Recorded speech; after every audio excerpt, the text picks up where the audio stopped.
Madame, Monsieur, bonsoir et bienvenue sur Nicolose, le journal télévisé pour tout le monde de 19 heures du 3 mai 2016. Voici les points principaux.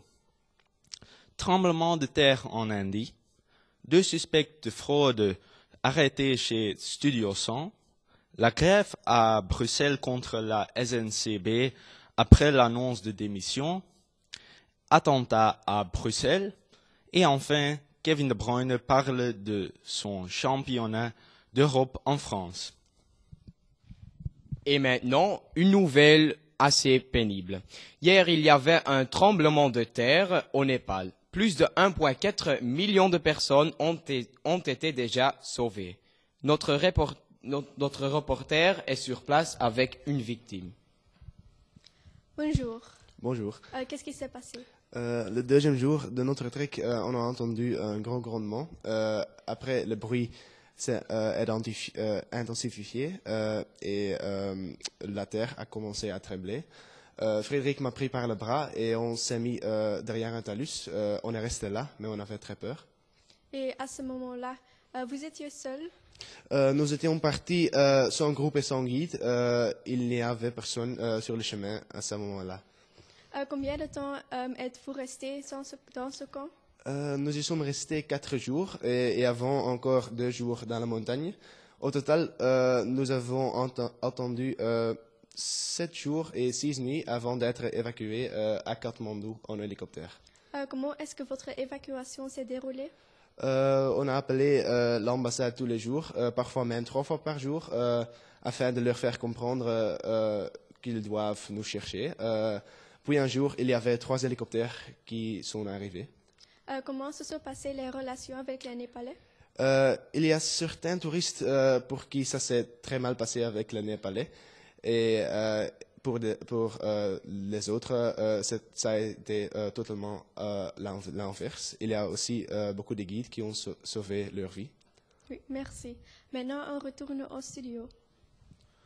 Au début de cette semaine, nous avons annoncé que le partenaire de Gert Verhulst a commis de la fraude. Finalement, Gert Verhulst a accepté de réagir à la nouvelle, uniquement à notre journaliste. C'est donc une interview très exclusive. Ensuite, notre spécialiste ajoutera encore quelques mots d'explication. Merci Gert et merci de nous inviter au Studio 100. Pas de problème. Donc, les 2 suspects ont avoué un flux fictif de factures. Le parquet dit qu'il s'agit de 5 millions d'euros, c'est vrai? Non, ce n'est pas vrai. On ne parle pas de 5 millions d'euros, c'est moins, mais le vrai montant, je ne vais pas vous communiquer. Qui est ce collègue compliqué? C'est Martin Stevens. Il était mon collègue depuis un très long temps, donc je suis vraiment surpris et désolé. Combien de temps a-t-il travaillé pour vous? Depuis le début. Avez-vous remarqué quelque chose? Non, pas du tout. Il était toujours très calme et quand j'avais besoin de son aide, il était toujours prêt. Qui a démasqué le traître? Moi-même, j'aime avoir un aperçu complet de la finance. Donc, un soir, j'étais en train de vérifier la comptabilité quand j'ai trouvé une erreur très louche. Merci pour votre temps et on retourne au studio. Dis-moi, Hanne, la fraude, est-ce que c'est une grave contravention? Oui, malheureusement, c'est vrai, frauder, c'est quelque chose de grave. Mais c'est quoi exactement? La fraude est une forme de tromperie, donc les choses sont différentes de celles présentées. C'est une fausse représentation de la réalité. Et quelle organisation combat la fraude? Ça, c'est le gouvernement fédéral. L'amende coûtera combien? Ça dépend du montant qu'il a éludé. Ça peut varier entre 10 et 45%. Quelles entreprises sont reconnues coupables de fraude et sont-elles encore fiables? Ça dépend de l'entreprise, mais elles sont très bien surveillées et contrôlées. Quelques exemples sont Zara, Nike et Hema. Merci pour votre explication. Maintenant, la grève. Aujourd'hui, les employés de la SNCB ont fait la grève contre le conseil d'administration. Les employés sont fâchés parce que le conseil a décidé de licencier plus de 500 personnes. Les employés trouvent qu'ils n'ont pas été traités d'une manière correcte. Ils demandent que le licenciement soit immédiatement révoqué. Notre reporter Kim parle à Fjerda de Witt, directrice de la SNCB. Bonjour Madame de Witt. Pouvez-vous me dire ce qui s'est passé exactement? Oui, on est obligé par le gouvernement d'économiser parce que nous avons beaucoup de dettes. La seule solution était licencier quelques personnes. Quelques personnes, on parle de 500 employés. Oui, je sais, mais c'était inévitable. Sinon, nous aurions des problèmes avec le gouvernement et il y aurait encore plus de licenciements. Oui, je comprends, mais je pense que les employés n'étaient pas évidemment heureux. En effet, j'ai même reçu quelques menaces de mort. À ce moment, j'ai eu vraiment peur. Il y a des personnes fâchées devant la porte de ma maison. Oui, je comprends, mais comment va-t-on arrêter les grèves? Nous allons parler au syndicat et nous espérons que nous trouverons une solution. Je vous souhaite bonne chance. Merci. Merci pour parler à nous. Nous continuons de suivre la situation.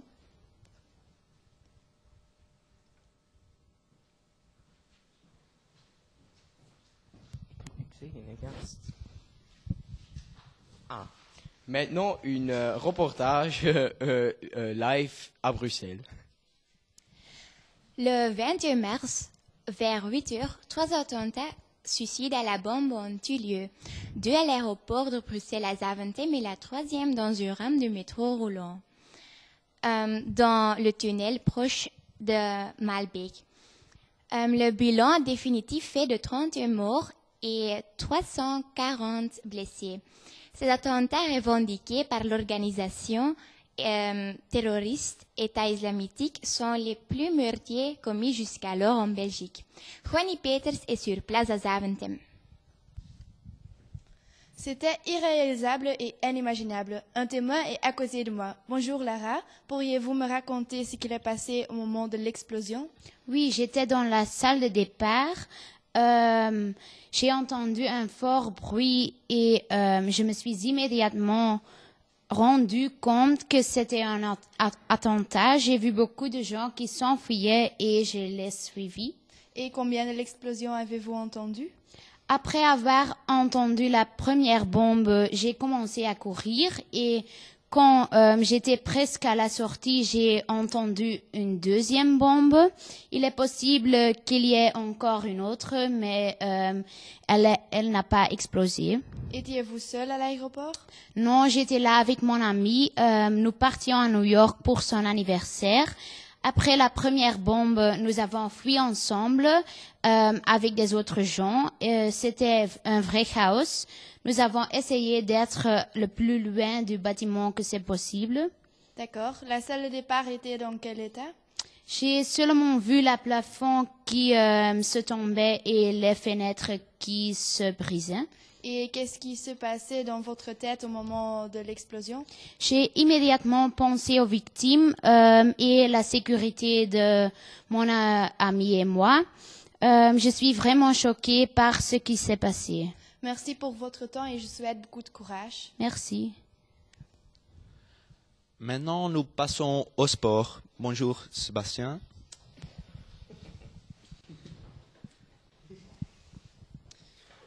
Nous allons parler du championnat d'Europe. On a invité un joueur des Diables Rouges. Il n'est nul autre que Kevin De Bruyne, le meilleur Diable Rouge à ce moment. Bonjour, bienvenue dans notre studio. Kevin, comment ça va? Bonjour, Monsieur Van Dijk, ça va bien. Et avec vous? Bien sûr, Kevin. Je vais vous poser quelques questions.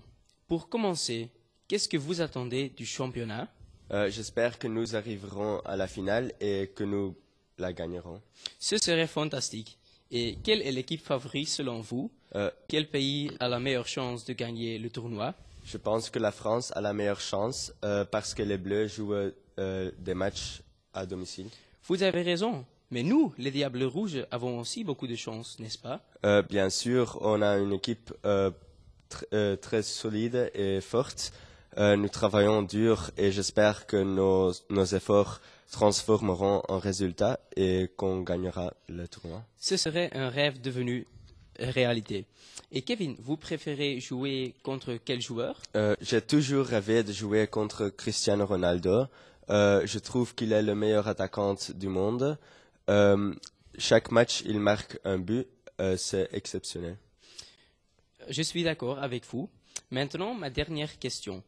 Kevin, que pensez-vous quand vous devez tirer un coup de franc ou un penalty? J'essaie de me concentrer seulement sur le ballon. Je choisis où je veux tirer. Je tire et j'espère que je marquerai le but. Voilà, c'est simple comme bonjour pour Kevin De Bruyne. Merci pour être présent dans notre studio. Bonne chance au championnat et apportez la coupe en Belgique. Maintenant, il est temps pour la météo. Bonsoir, monsieur Météo. Bonsoir. J'avais espéré d'annoncer qu'on pourra finalement faire un barbecue. Mais là, je n'ai que de mauvaises nouvelles.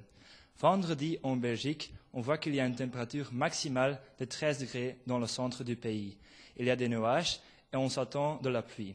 La température minimale est moins 2 degrés. Ce n'est donc pas idéal pour aller à la plage. Le samedi, il pleuvra partout dans le pays et la température maximale n'atteint que 12 degrés. La semaine prochaine, il pleuvra presque chaque jour avec des températures entre 11 et 15 degrés. Surtout à la côte, on attend un vent assez fort jusqu'à 8 Beaufort. Bonjour à tous. Aujourd'hui, il fait assez bon en France. Les températures maximales varient entre 12 degrés dans le nord du pays et 23 degrés dans le sud. Le vent reste sensible et frais. Dans le nord, on remarque que des averses se mettent rythmement en place et localement se mettent en place et rythment l'après-midi. Localement, ce seront des véritables giboulées accompagnés d'orages et de grésil. N'oubliez pas d'apporter un parapluie et d'adapter vos vêtements si vous allez à l'extérieur. Pour le reste des habitants de la France, profitez du bon temps et à demain.